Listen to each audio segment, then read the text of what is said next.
खेळाडूंनी भरलेल्या गुजरात टायटन्सच्या टीम बसला आग लागलेली आहे। फायनल सामन्यानंतर बस जात असताना ही आग लागली आहे। गिल आणि बटलर बसमध्येच उपस्थित होते। सर्व खेळाडूंना सुदैवाने यामधून पूर्णपणे बाहेर काढण्यात आलेले आहे। सुरक्षित आहेत सर्व खेळाडू।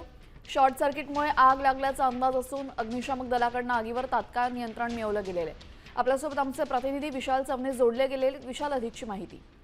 नक्कीच काल गुजरात टायटन्स आणि आरसीबी यांची मॅच होती। मॅच नंतर हा संघ जो आहे तो हॉटेलच्या दिशेने जात असताना गुजरात टायटन्सच्या बसला आग लागली।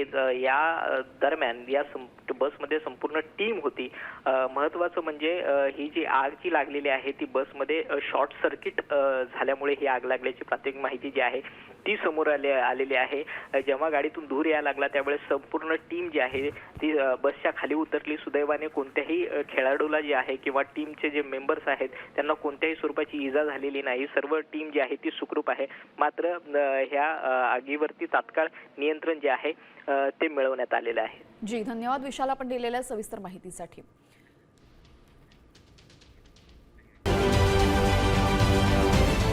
महाराष्ट्रातील सर्व बातम्यांचे विश्वासार्ह व्यासपीठ, सकाळच्या सर्व सोशल मीडिया प्लॅटफॉर्मला लाईक, फॉलो आणि सबस्क्राईब करा। तसंच सर्व नोटिफिकेशनसाठी बेल आयकॉन प्रेस करायला विसरू नका।